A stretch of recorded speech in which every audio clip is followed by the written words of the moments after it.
नमस्ते। एक बात आप लोगों से कहना चाहता हूँ कि हिंदी को किसी भौगोलिक सीमा में बांध कर रखा नहीं जा सकता।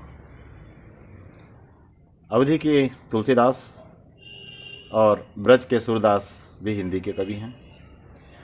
पूर्व के विद्यापति एवं पश्चिम की मीराबाई भी हिंदी के महान कवि कवयित्री हैं। ऐसे में अगर हम सोचें तो उड़ीसा के मध्यकाल में कोई रचनाकार थे क्या, ये बात मन में आती है। तो उड़ीसा साहित्य अकादमी के द्वारा प्रकाशित पुस्तक ब्रजनाथ ग्रंथावली में हम देखते हैं कि इसके संकलक एवं संपादक श्री सुधाकर पटनायक ने इसमें गुंडीचा विजय नाम का एक काव्य स्थानित रखा है एवं उसके नीचे वो लिखते हैं कि हिंदी काव्य। पर यह पूरी काव्य जो है वो उड़िया लिपि में और हिंदी भाषा में लिखी गई है।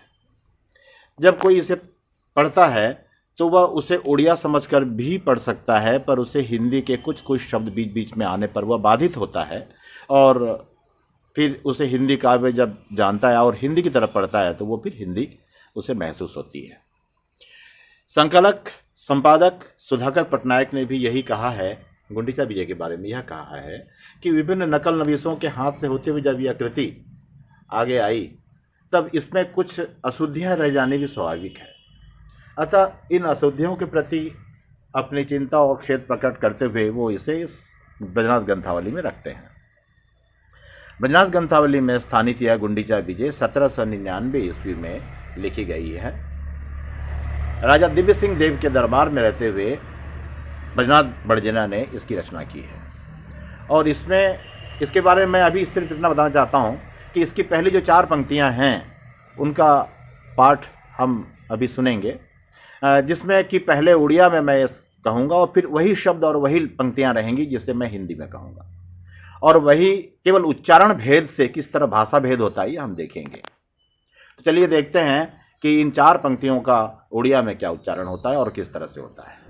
श्री राधापति पद चिंतके सकल विघ्न करनाश करत ही नर हरि गुंडीचा जात विधि परकाश आषाढ़ मास प्रवेश भय दूसरे प्रतिपके दिन दीनहीन जन बंधु जो नेत्र जात विधि कीन। ये उड़िया उच्चारण के दृष्टिकोण से किया गया। अब देखिए हिंदी उच्चारण के दृष्टिकोण से। श्री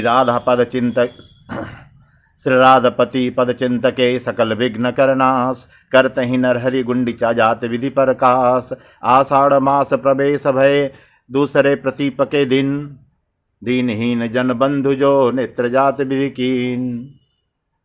अब वर्तमान के लिए इतना ही हम रखते हैं। कभी गुंडीचा विजय पर पूरी विस्तृत एक जानकारी लेकर हम प्रस्तुत होंगे।